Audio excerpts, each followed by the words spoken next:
गांव के छोटे से घर में रहने वाला मोहन एक गरीब किसान का बेटा था। उसके माता पिता मेहनत करके मुश्किल से 2 वक्त की रोटी जुटाते थे।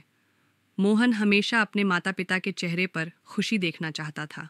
बचपन से ही उसमें कुछ बड़ा करने का सपना था, लेकिन गांव की सीमित परिस्थितियों में सपने पूरे करना आसान नहीं था।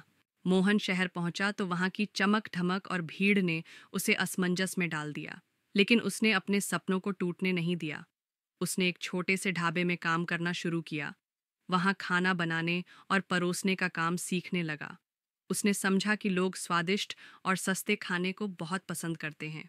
धीरे धीरे उसने अपनी कमाई में से कुछ पैसे बचाने शुरू किए।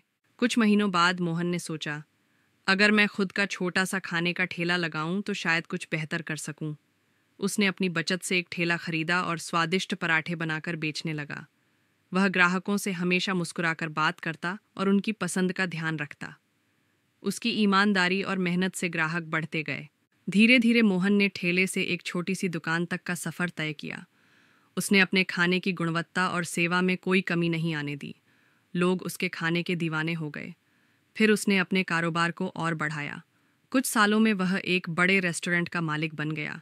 मोहन अब एक सफल बिजनेसमैन बन चुका था।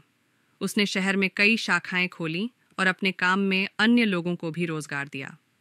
एक दिन उसने सोचा कि अब समय आ गया है कि वह अपने माता पिता को खुशी से चौंकाए। गांव लौटते समय मोहन अपने माता पिता के लिए एक बड़ा घर और ढेर सारे तोहफे लेकर गया। जब वह गांव पहुंचा तो माता पिता उसे देखकर हैरान रह गए। मोहन ने उन्हें अपने सफ़र के बारे में बताया। उनकी आंखों में गर्व और खुशी के आंसू थे। मोहन ने कहा, यह सब आपकी दुआओं और मेरे सपनों पर विश्वास करने की वजह से संभव हुआ है। इस कहानी से आपको क्या शिक्षा मिलती है? सपनों को पूरा करने के लिए मेहनत, ईमानदारी और धैर्य की ज़रूरत होती है। गरीबी या कठिनाइयाँ आपके लक्ष्य में बाधा नहीं बन सकती, यदि आप दृढ़ निश्चय और लगन के साथ आगे बढ़ें।